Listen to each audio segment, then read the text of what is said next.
What are the ways you describe somebody you love?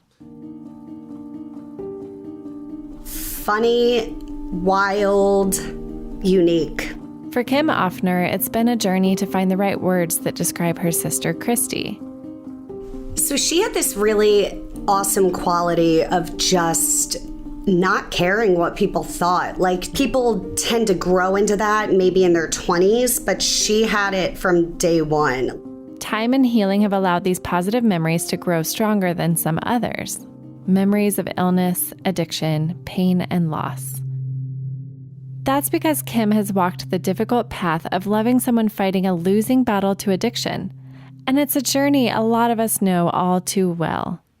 According to SAMHSA, the United States Substance Abuse and Mental Health Services Administration, 1 in 12 American adults have a substance use disorder. But that number is only part of the story, because when a daughter, son, sister, or brother falls into addiction, that loss is not isolated. Often, the stories of these caregivers go untold. So today, we're taking the opportunity to sit with Kim and hear her story. She shares with us what she wishes she knew about addiction treatment a few years ago and how she honors her sister today. You're listening to Mental Note Podcast. I'm Ellie Pike.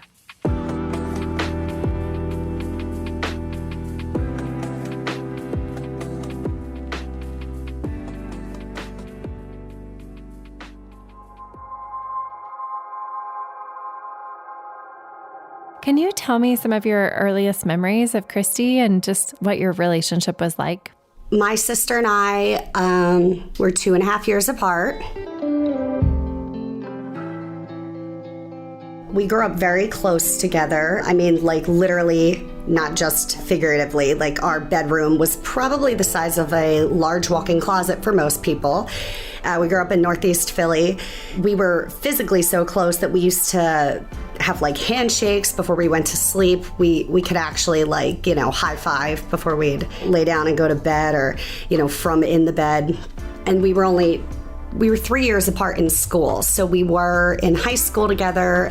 And because we were so close in age, we always shared friends. We always shared birthday parties. We just did pretty much everything one did, the other one did too. We were constantly forced to dress the same, which I think I hated. I'm pretty sure she loved it, but my mom would come home with the same outfit for both of us. So we looked very much alike too. People often thought that we were twins, and that was like well into adulthood as well. So you guys were close starting, as kids through high school, and then even in your young adult life, and you did musical stuff together. You also worked together. It sounds really blissful, but I know that that's not exactly what the story was. So at what point did you start to notice any kind of mental health issues that your sister might be dealing with? So, when you look back, it's all like rose-colored, obviously, but there were some issues. Like I said, for someone that had so many friends in school and such a large supportive group, she still would have anxiety attacks almost every single morning before getting out of bed. My mom would come in and she would kind of baby us. She would lay our uniforms on the bed and wake us up, and she let us sleep in. She was not the kind of mom that would get you up at like 5 a.m. And Kristy just every morning would be having basically like an anxiety attack, like a meltdown over not wanting to go to school. And the reasoning behind that just didn't really make any sense, because like I said, she wasn't being picked on, she wasn't being bullied, she had plenty of friends and activities there. I really do think that was just like one of the first signs of an anxiety disorder that she was dealing with, that we weren't really sure what that was. Did she talk about that with you all? Nah, you know what? As she got older, she opened up more about it. She would talk about having depression and anxiety, but she also kind of had this very tough persona where she would kind of play it off. Like, you knew that it was an issue for her and she would verbalize that to you, but she also liked to keep this persona of being like, oh, but it's really not that big of a deal, and kind of make jokes about it. I think that was one of her ways of dealing with it and kind of letting people know that this was happening, but also she didn't ever want anyone to be overly concerned for her. But as far as seeking a therapist or anything, she had absolutely no interest in that. That is really interesting because I think it's something that's really relatable for a lot of people, because anxiety and depression can just kind of creep in and eventually for a lot of people kind of become their MO and how they function. So I'm curious, if she didn't talk a lot about it, how did she start to cope with her anxiety? That's kind of where the story takes a turn. Growing up, she was kind of doing the same things that every teenager was doing, and we were all doing, drinking a little bit on the weekends, maybe smoking. So that was never really like any kind of alarm. That's pretty standard for people who grew up around this area. The timeline is a little iffy because we're not entirely sure when it started turning, but that's when she started kind of getting into like some harder stuff. And I think that it did have everything to do with maybe trying to cope with whatever was going on with her that she just did not want to seek professional help for. I think that is 100% the reason why she started dabbling in some harder drugs to try to cope with those feelings of anxiety and depression. So once she started to use substances to cope a little bit more, how did that affect her relationships with you and your family? After high school, we still remained extremely close. We worked at the same restaurant together, so I saw her 5 days a week. Even though I wasn't living at home anymore, she was only about 20 minutes away, and I saw her almost every day. And it was a singing restaurant, so we were all like weird little trying to be actors and singers and stuff. So it was a very unique place, and there weren't that many customers. So that gave us a lot of time to sit around and talk about everything. I mean, everything from just like what was on Sex and the City that day to like your thoughts on the universe, energy, and God, and I think that is what bonded all of us so strongly, is that we just had so much time to talk and everyone was so open. That time with her was hands down some of the best memories that I have with her. But that's also kind of when the turn happened.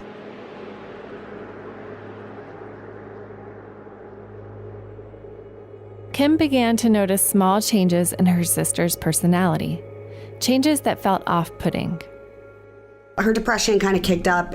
She didn't really seem to be getting a whole lot of like joy out of doing the things that we used to do, just such as like hanging out. Like we were all in our early 20s. There wasn't really much else to do. So we spent a lot of time together on like weeknights, and she just stopped kind of coming around. Then it started in on her finances. She didn't have any money, which was really strange because we worked at the same place. So I knew roughly what she was making, but she always seemed to have some kind of reason. And, that's, I think, when I started realizing. It was actually my birthday 6 years ago, I guess, and she couldn't afford to come to this dinner that might have cost maybe $20. So I think that's when I knew something was weird. In retrospect, everything's 2020, but I think that's when I started to realize. And, our relationship at that point did start to degrade a little bit.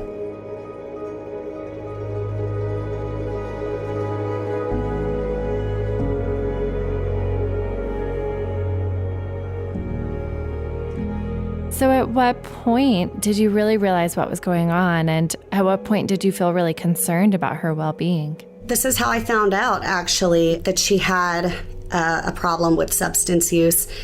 I was no longer at the restaurant, so I wasn't really seeing her because I wasn't working there anymore. And she called me one day and asked to borrow $500. And she had a good reason. And my friends found out about it. Our mutual friends found out about it. And then they took me out to lunch and sat me down and basically told me that they had known for a little while that she had a problem with Percocets, but they weren't comfortable telling me. They wanted her to tell me. They weren't sure the gravity of the situation. I think she was obviously downplaying it to them and maybe giving them a little bit, but not telling them exactly how bad it was, how deep into it she was.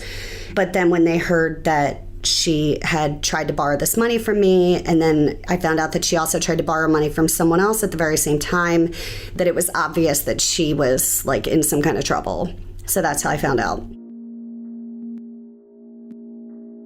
And then what did that look like after that point? So we had to confront her. I told my mom. She just could not believe it. And I'm sure a lot of people can relate to this next statement. You just kind of think to yourself, like, that would never happen to this person because they're too smart for that. That's what we used to think. She's too smart for that. As Kim learned more about substance abuse, she discovered intelligence levels have nothing to do with addiction. That's kind of when the rehab train started. My mother tried to force her to go to therapy, go to outpatient, IOP, tried to get her to go to residential treatment. She, of course, was kind of downplaying how bad it was. But it was at this point, that's kind of when it took a really steep decline. And we actually couldn't get her to go to residential or inpatient until we threw an intervention. We hired an interventionist to come to the house. And after 12 hours of letter reading and trying to convince her and beg her to go, because at that point it had progressed pretty rapidly to some even harder things. Percocets are dangerous in themselves, but in Philly, we also have a huge problem with them. Heroin and fentanyl. It's a massive issue here, as it is around the country, but especially in parts of the city. And so it had progressed to that point, and we begged her, and we finally got her to go. And then that kind of was just a cycling thing for the next maybe year. She would go in, she would come out. I just don't know if she was ever bought into it.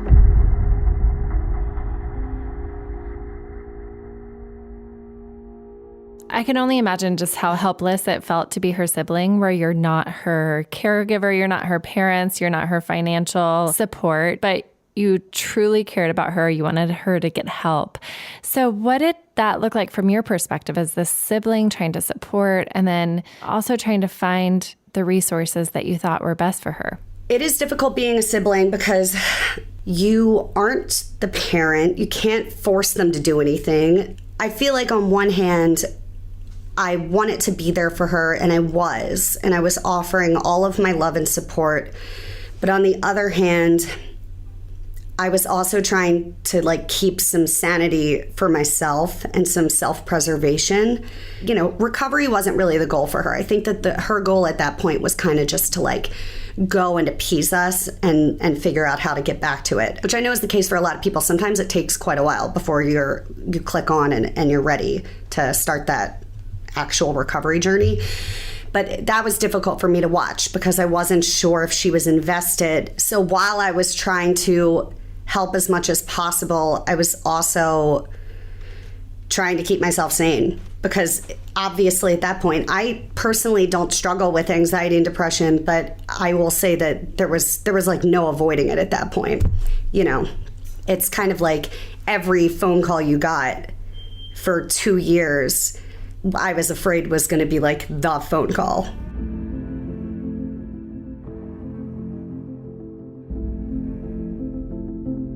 That is such a scary way to live. And I'm sure you felt so helpless. And I imagine there was some sort of guilt that you also felt because you had to create some boundaries to preserve your own self-care, your own time. What was that like for you? Did you ever, I don't want to put words in your mouth, but did you ever feel guilt for doing that? Yeah, absolutely. I feel like we all did, because there's just never enough that you can do, or that's what it feels like anyway.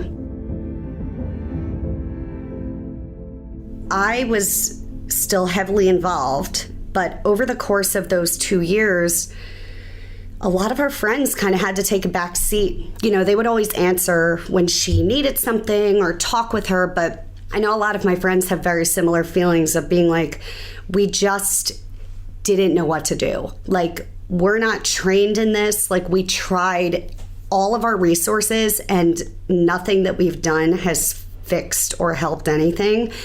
So I just need to kind of take a step back. So yes, the guilt thing is huge. I think that that's a pretty standard across the board for people who are involved with people, their loved ones that are suffering. Absolutely. And I certainly agree. I don't think you were alone in that. And I think it's an important thing for other listeners to hear that they're not alone in feeling that way, because it can feel wrong to feel guilty when there's someone else that's suffering. There's someone else that needs care.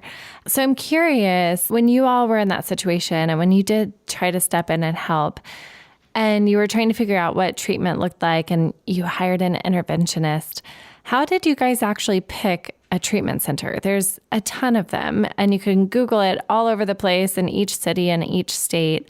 How did you find what you felt like was the best? So that was one of the most difficult parts. If you're in Philadelphia, you throw a rock, you'll hit 3 of them. They're everywhere. So you're right. It was really difficult to try to pick that. Our interventionist was great. He helped us choose a couple places in the beginning. You know, the initial one that we sent her to, he helped pick out. And after that, it was kind of just my mom on Google. And some of them were good, and some of them were really bad. I don't want to scare anyone, but at some of these treatment centers, we know that she was using in the treatment center, that they were all using in the treatment center. We know that people would just elope and, you know, all the time. And there were just a lot of issues with several of them. And I wish that I knew then what I know now about treatment centers and the differences. There are resources that I was unfamiliar with at that point where you can have people try to help you pick the best spot that fits and find one that is in network with insurance, hopefully is just a treatment center that's going to actually hopefully work for that person.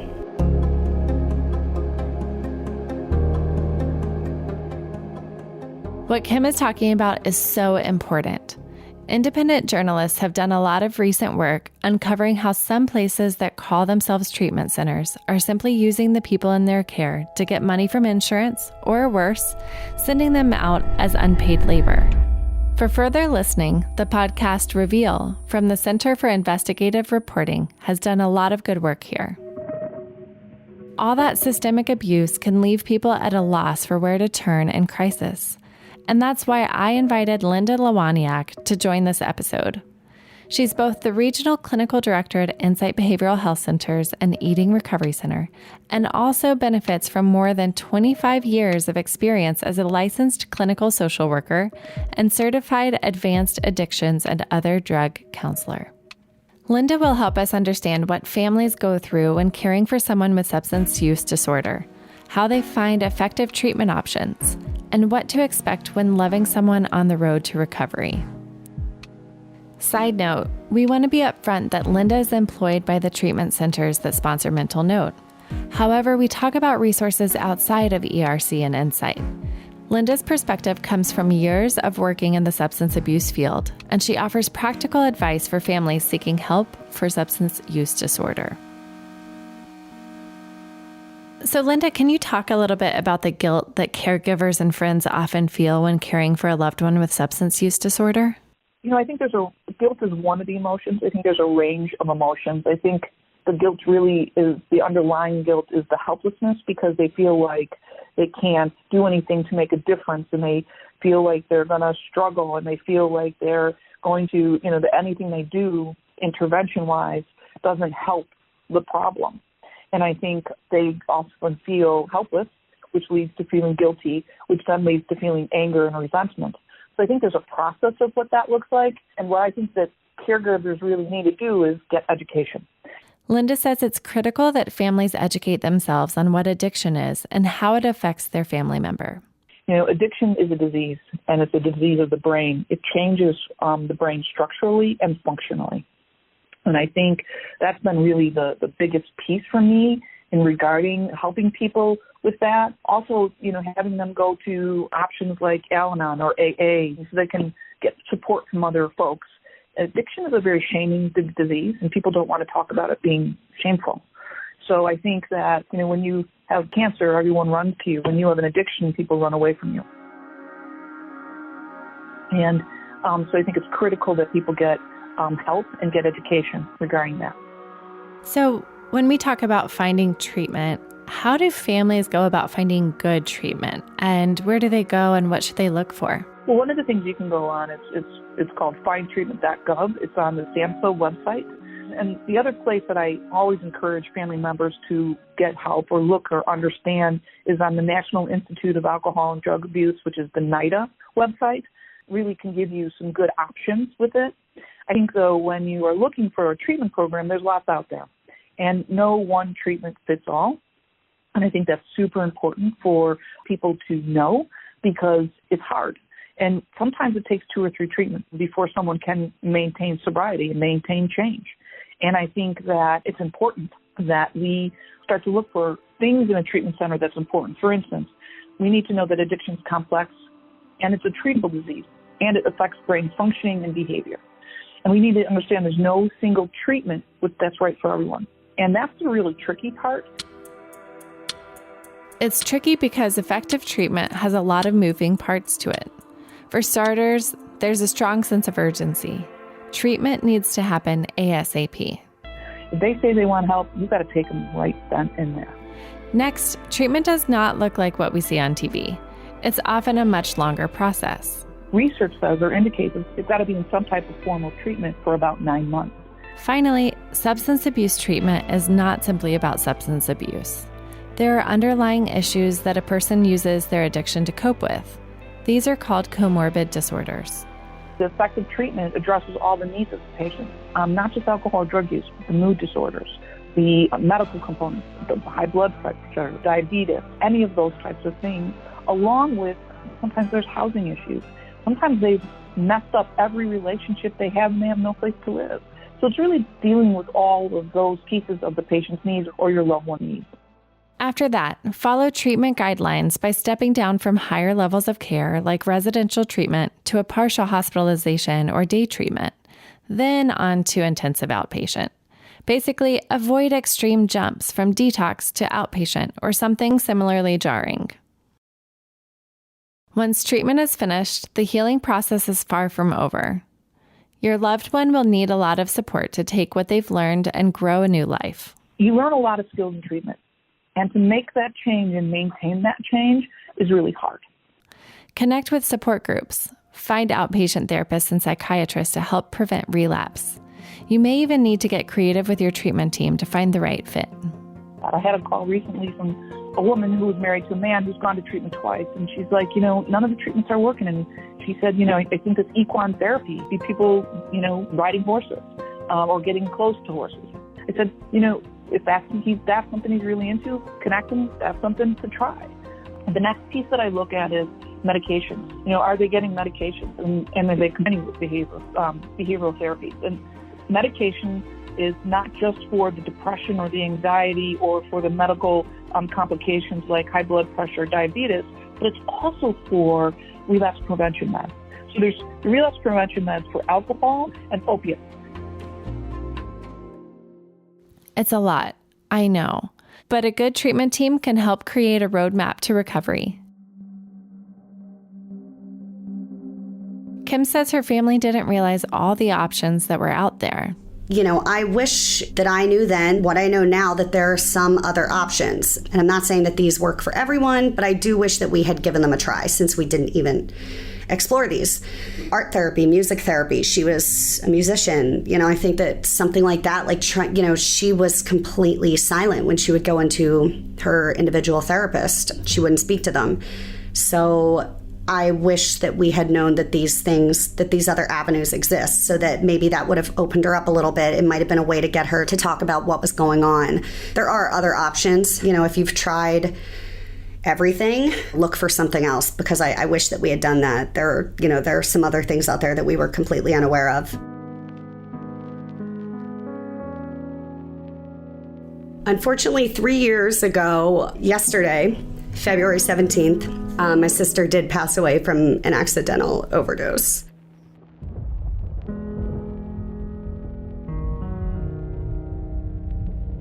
After that, things, have obviously changed dramatically for myself and my family. Again, I keep reiterating this, but I know that we're not alone in this. Unfortunately, in Philadelphia alone, in the past year, the overdose rate has just absolutely skyrocketed. It's kind of rampant and out of control. So we're in a lot of company around here. Last night, a group of friends and I got together to just do some reminiscing, and we pulled angel cards and just were talking about Kristy and holding crystals and just trying to connect with her. And the one thing that we kept bringing up is that she's definitely at peace now.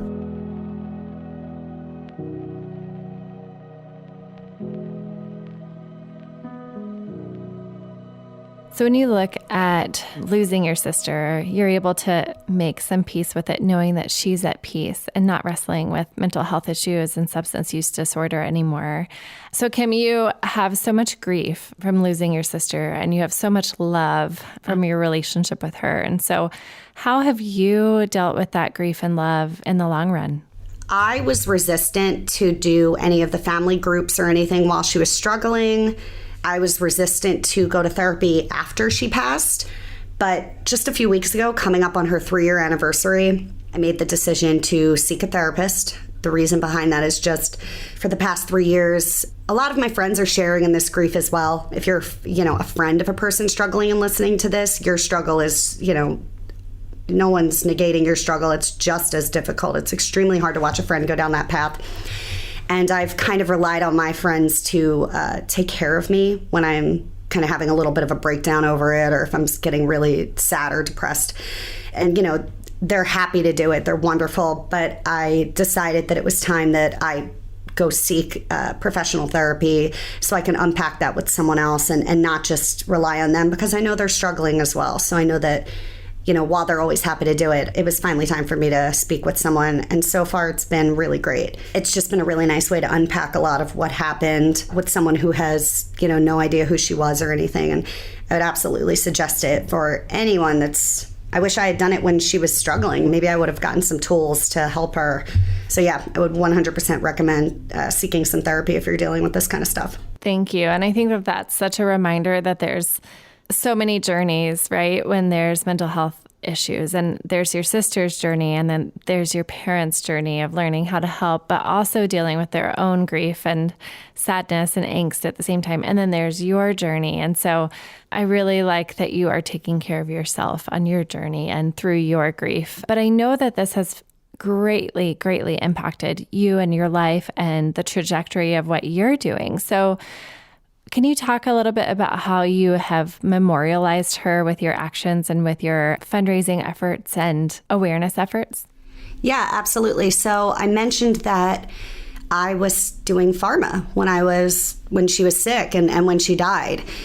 And, I wasn't selling opioids or pain medication or anything like that that's, related to this, but I still kind of felt like I was part of this world that I didn't want to be in anymore. And I also was kind of just showing up to work and thinking like, why am I doing this? Why am I even here? Who cares? So I quit.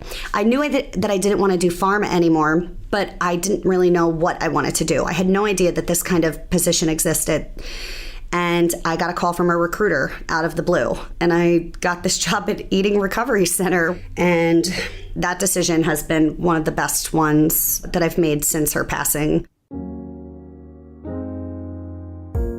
Kim is now a professional relations liaison at ERC and Insight. She spends her time educating clinicians about the latest research in the field and treatment options for their clients. Essentially, she's providing the resources she wishes her family had years ago. It's amazing that I get to incorporate Kristy into my everyday life. I talk about her frequently to try to relate to people and let them know that I do get it, that I'm not just some person that just doesn't understand. Like, I absolutely get it. So I think that that's been extremely helpful. The career change was not all that Kim started as a result of her sister's illness. She also began fundraising for artistic young students like her sister so that they can have resources to pursue their craft. Something else that we've done to memorialize Kristy is we started a fundraiser. It's called Fishing for Kristy, after her band, Fish. We threw a massive fundraiser in September, and we raised enough money to give 2 scholarships to 2 students at Archbishop Ryan, that's where we both went to high school, and we plan to do that, for as long as we possibly can. The more you talk about it, the more you find out that so many other people are going through the exact same thing. And as soon as we can drop the stigma and just discuss it as if it's like cancer or a broken leg, then I feel like treatment options are going to get better and also more readily available, and we're going to catch it sooner, which will definitely give your loved one or you a better chance at recovery. Absolutely. I second all of what you're saying, and I'm so grateful to have your voice on the podcast and sharing your story so that you can break some of that stigma. So I have one last question for you. So when you look back on your sister and your memories of Kristy, do you see Kristy aside from the substance use disorder, or is your memory of her really colored by addiction? The addiction part is completely gone. While she was going through it, I'll be the first to say it. You're allowed to feel everything that you're feeling. There are different ways to go about expressing those feelings and different things you can do, but you're allowed to feel how you're feeling, and I was extremely frustrated with her. A lot of times, extremely angry with her. She was not an easy person to be around at that time. Throughout all of it, I always loved her, obviously, but she made it really difficult at times. After she passed, it just kind of all went away. At this point, when I look back, we were extremely close our entire lives, but some of my favorite memories of her and some of my strongest memories of her are those 3 years that we worked at that restaurant together. So I feel like when I look back, that's kind of the Kristy that I'm picturing.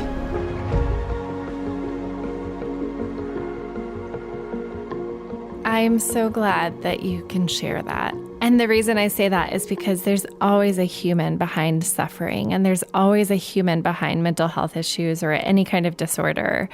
And to be able to separate the human from the disorder, I think is just so important for your memory, but also in those present moments. So any caregivers and families listening, I think that is the challenge, right? It's so easy to get mad, but maybe it's mad at the disorder, not at this human that you love so deeply. You do really have to keep that in mind because, like I said, and I'll freely admit it because I'm sure a lot of people feel the same way, that I was very, very angry at her a lot of the time when she was doing those things that the addiction caused her to do. When she would be clear-headed, we would have frank discussions about it, and sometimes she would say that it was like she wasn't even driving the car anymore, that she had literally been hijacked. Like, the person that's yelling at you, stealing, that's not your loved one. They're no longer in the driver's seat, and you need to remember that because it's the disorder that's, causing them to act that way, and the sooner you can get to the bottom of it, the sooner you can get your loved one back.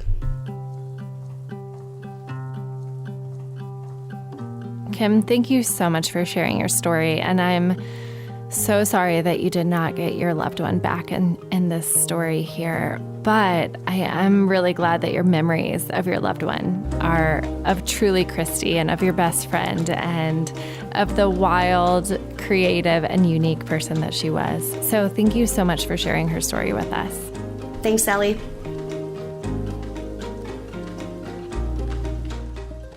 Kim's story reminds me about how important it is to see the human behind the disorder, both in substance abuse and beyond. May we all take the time to see the person trapped within the monster when we encounter addiction, anxiety, depression, and destructive behavior.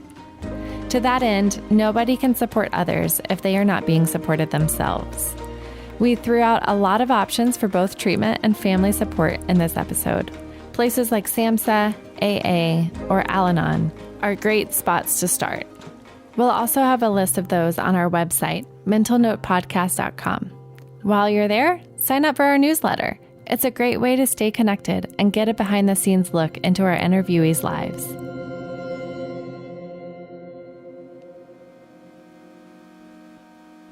Mental Note is brought to you by the good folks at Eating Recovery Center and Insight Behavioral Health Centers. They have teams of licensed therapists you can speak to right now to see if in-person or virtual treatment is right for you. Simply call 877-411-9578. Our show is produced and hosted by me, Ellie Pike, directed by Sam Pike, and edited by Josh Wright and Sam Pike. Till next time.